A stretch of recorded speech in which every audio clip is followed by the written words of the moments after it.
कहिलेकाहीँ जीवनले यस्तो मोड ल्याउँछ जहाँ माया हुन्छ तर साथ हुँदैन, जहाँ सपना हुन्छ तर पूरा हुँदैन। म योजन ओकलढुङ्गाको सानो गाउँ सल्लेरी पाखामा बस्ने एक साधारण केटा हुँ। हाम्रो घर खरले छाएको थियो, छानो चुइन्थ्यो र घरभित्र म र मेरी आमा मात्र बस्थ्यौँ। बुबा धेरै अघि नै बित्नु भएको थियो, त्यसैले सानैदेखि अभावसँग लड्न सिकेको थिएँ। 2079 साल असार 18 गतेको त्यो दिन मेरो जीवन बदलिएको दिन बन्यो। गाउँमा ठूलो विवाह थियो। मन्दिरको आँगनभरि मानिसहरूको भिड, पञ्चेबाजा, मादल, हाँसो र रमाइलोले गाउँ नै गुन्जिरहेको थियो। म भने टाढाबाट त्यो रमाइलो हेर्दै बसेको थिएँ, किनकि त्यो खुसी मेरो लागि होइन जस्तो लाग्थ्यो। त्यत्तिकैमा मेरो आँखा एक केटीमा गएर रोकियो। ऊ सृजना थिई। रातो सारीमा सजिएकी, गहनाले चम्किएकी, उसको अनुहारमा यस्तो चमक थियो कि म केही क्षणका लागि सबै कुरा बिर्सिएँ। हाम्रो आँखा जुधियो। म तुरन्तै नजर झुकाएँ, तर केही क्षणपछि ऊ मेरो नजिक आइन् र शान्त स्वरमा सोधिन्, "तपाईँ यही गाउँको हो?" म अलिक अत्तालिँदै भने, "हो, म यतै बस्छु।" त्यत्तिकैमा उसको साथी आइन् र रिसाउँदै भनिन्, "सृजना, यस्तो केटासँग के कुरा गरिरहेकी?" त्यो शब्दले मेरो मन दुखायो, तर सृजनाले शान्त स्वरमै जवाफ दिइन्, "मान्छे मनले राम्रो हुनुपर्छ, होइन र?" त्यो क्षण मेरो जीवनमा पहिलो पटक कसैले मलाई गरिब भनेर होइन, मान्छे भनेर हेरेको महसुस भयो। विवाहको रीत अनुसार जन्तीलाई पानी छ्याप्ने चलन सुरु भयो। सबैतिर हाँसो र चिच्याहाट थियो। त्यत्तिकैमा सृजनाको कपडा पुरै भिज्यो। ऊ काप्दै मेरो नजिक आइन् र भनिन्, "योजन, मलाई मद्दत गर्छौ? तिम्रो घर लैजाऊ न, मलाई धेरै जाडो लाग्यो।" म केही क्षण चुप रहेँ। मेरो घर कस्तो छ, ऊ देखेपछि के सोच्ला भन्ने डर लागिरहेको थियो। तर उसको अवस्थालाई देखेर म ना भन्न सकिनँ। म उसलाई घर लिएर गएँ। आमाले ढोका खोल्नुभयो र सृजनालाई देखेर अचम्म मान्नुभयो। "को हो बाबु यो?" उहाँले सोध्नुभयो। म लजाउँदै भने, "आमा, साथी हो, कपडा भिज।" आमाले केही नसोची आफ्नो पुरानो लुगा निकालेर सृजनालाई दिनुभयो। त्यो दृश्य मेरो लागि अविस्मरणीय थियो। धनी घरकी केटी गरिब घरको पुरानो लुगा लगाउँदै थिइन्, तर उसको अनुहारमा कुनै घमण्ड थिएन, बरु ऊ मुस्कुराइरहेकी थिइन्। भोलिपल्ट म घरैमा बसेको थिएँ। त्यत्तिकैमा ढोकामा ढकढक भयो। ढोका खोले, सृजना उभिएकी थिइन्। ऊ मुस्कुराउँदै भनिन्, "योजन, बाहिर जाउँ न, घुम्न।" म छक्क परेँ। हामी गाउँको डाँडातिर गयौँ। चिसो हावा चलिरहेको थियो, वरिपरि हरियाली फैलिएको थियो। त्यो दिन सृजनाले मलाई नयाँ कपडा किनिदिइन्, मेरो कपाल काटिदिइन्, मलाई एकदमै फरक देखिने बनाइन्। म आफैलाई चिन्नै सकिरहेको थिइनँ। मैले सोधेँ, "किन यस्तो गरिरहेकी?" ऊ हल्का मुस्कुराइन् र भनिन्, "किनकि म तिमीलाई मन पराउँछु।" त्यो शब्द सुन्दा मेरो संसार नै रोकिन पुग्यो। मैले कहिल्यै सोचेको थिइनँ कि म जस्तो गरिब केटालाई कुनै धनी केटीले मन पराउँछे। त्यसपछि हामी बिस्तारै नजिक हुन थाल्यौँ। हामी भेट्थ्यौँ, कुरा गर्थ्यौँ र भविष्यका साना साना सपना देख्थ्यौँ। तर हाम्रो खुसी धेरै समय टिकेन। एक दिन ठुलो गाडी हाम्रो घर अगाडि आयो। सृजनाको बुबा गाडीबाट झर्नुभयो। उहाँको अनुहार रिसले भरिएको थियो। उहाँले मलाई हेर्दै भन्नुभयो, "तँ जस्तो गरिबले मेरो छोरीसँग प्रेम गर्छस्?" उहाँले धेरै अपमानजनक शब्दहरू प्रयोग गरेर गाली गर्नुभयो। म चुपचाप सुनिरहेँ, किनकि मसँग बोल्ने कुनै अधिकार थिएन। म केवल एउटा गरिब केटा थिएँ। तर त्यसपछि पनि म सृजनालाई माया गर्न छोड्न सकिनँ। हामी चोरी चोरी भेट्थ्यौँ, कुरा गर्थ्यौँ र हाम्रो सम्बन्ध झन गहिरो हुँदै गयो। तर एक दिन मेरो जीवन फेरि बदलियो। मेरी आमा अचानक धेरै बिरामी हुनुभयो। म उहाँलाई अस्पताल लिएर गएँ। डाक्टरले भने, "अपरेसन गर्नुपर्छ, नत्र बचाउन गाह्रो हुन्छ।" मेरो खुट्टा मुनि जमिन खसे जस्तो भयो, किनकि मसँग पैसा थिएन। त्यही समयमा सृजनाको बुबा अस्पताल आए। उहाँले मलाई हेर्दै भन्नुभयो, "म तँलाई पैसा दिन्छु, तर मेरो छोरीको साथ छोड।" त्यो कुरा सुन्दा मेरो मन च्यात्तियो। एकातिर मेरो माया, अर्कोतिर मेरी आमा। अन्ततः मैले आमालाई बचाउन निर्णय गरेँ। मैले चुपचाप "हुन्छ" भने। त्यो मेरो जीवनको सबैभन्दा पीडादायी निर्णय थियो।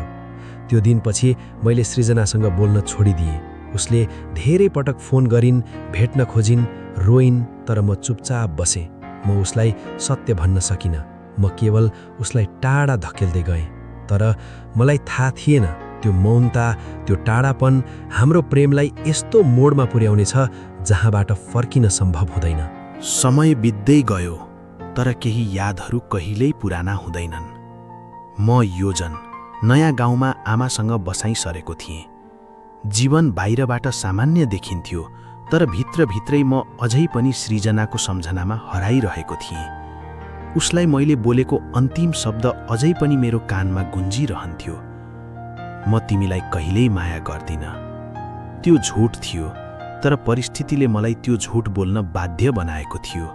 दिनहरू बित्दै गए, तर सृजना फर्किनन्। मैले सोचेँ सायद ऊ मलाई बिर्सिन् होला, सायद ऊ आफ्नो जीवनमा अगाडि बढिसकेकी होली।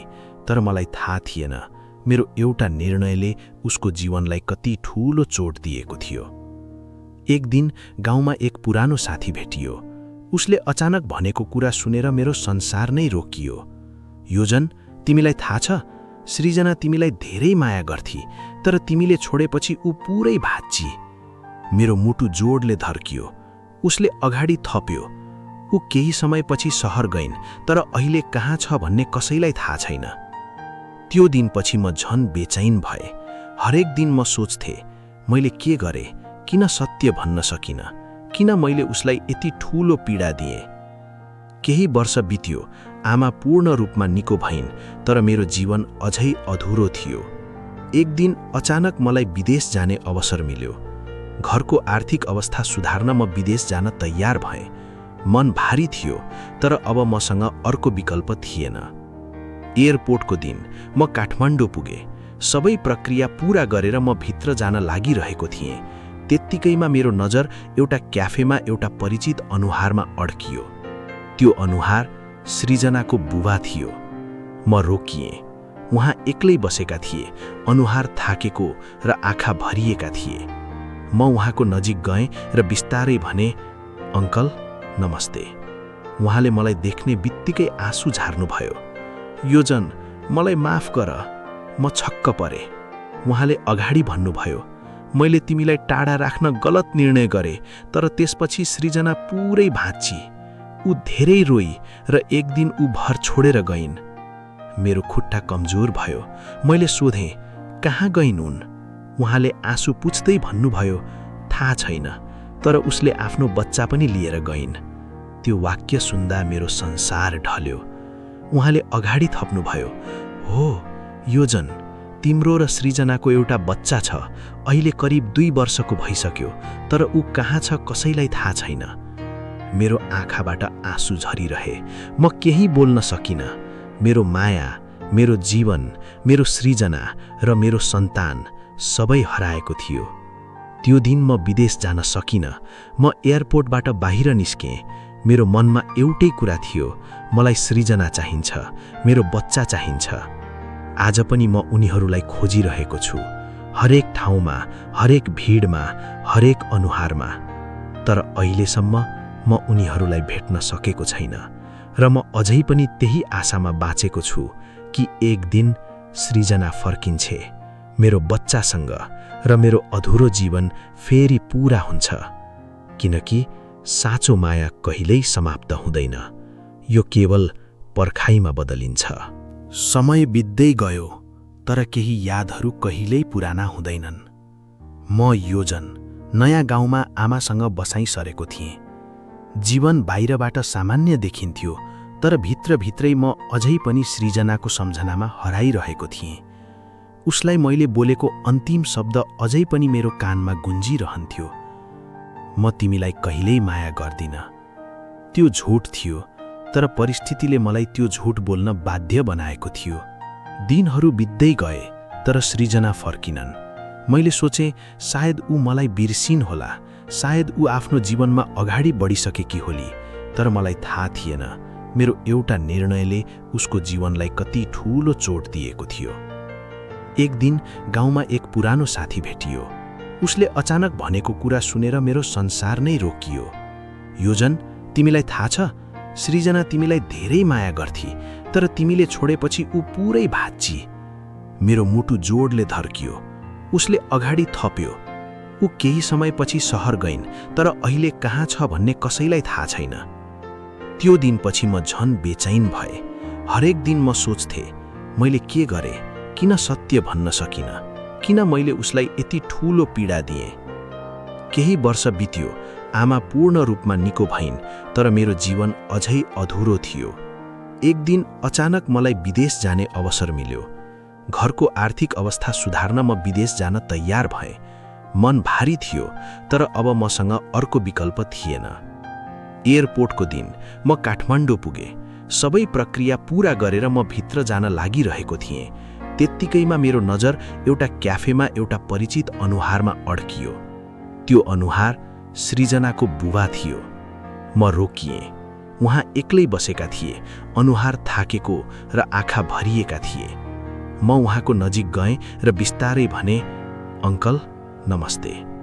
उहाँले मलाई देख्ने बित्तिकै आँसु झार्नुभयो। "योजन, मलाई माफ गर, म छक्क परेँ।" उहाँले अगाडि भन्नुभयो, "मैले तिमीलाई टाढा राख्न गलत निर्णय गरेँ।" तर त्यसपछि सृजना पुरै भाँच्ची। ऊ धेरै रोई र एक दिन ऊ भर छोडेर गइन्। मेरो खुट्टा कमजोर भयो। मैले सोधेँ, "कहाँ गइन् उन्?" उहाँले आँसु पुछ्दै भन्नुभयो, "थाहा छैन, तर उसले आफ्नो बच्चा पनि लिएर गइन्।" त्यो वाक्य सुन्दा मेरो संसार ढल्यो। उहाँले अगाडि थप्नुभयो, "हो योजन, तिम्रो र सृजनाको एउटा बच्चा छ। अहिले करिब 2 वर्षको भइसक्यो, तर ऊ कहाँ छ कसैलाई थाहा छैन।" मेरो आँखाबाट आँसु झरिरहे। म केही बोल्न सकिनँ। मेरो माया, मेरो जीवन, मेरो सृजना र मेरो सन्तान सबै हराएको थियो। त्यो दिन म विदेश जान सकिनँ। म एयरपोर्टबाट बाहिर निस्केँ। मेरो मनमा एउटै कुरा थियो, मलाई सृजना चाहिन्छ, मेरो बच्चा चाहिन्छ।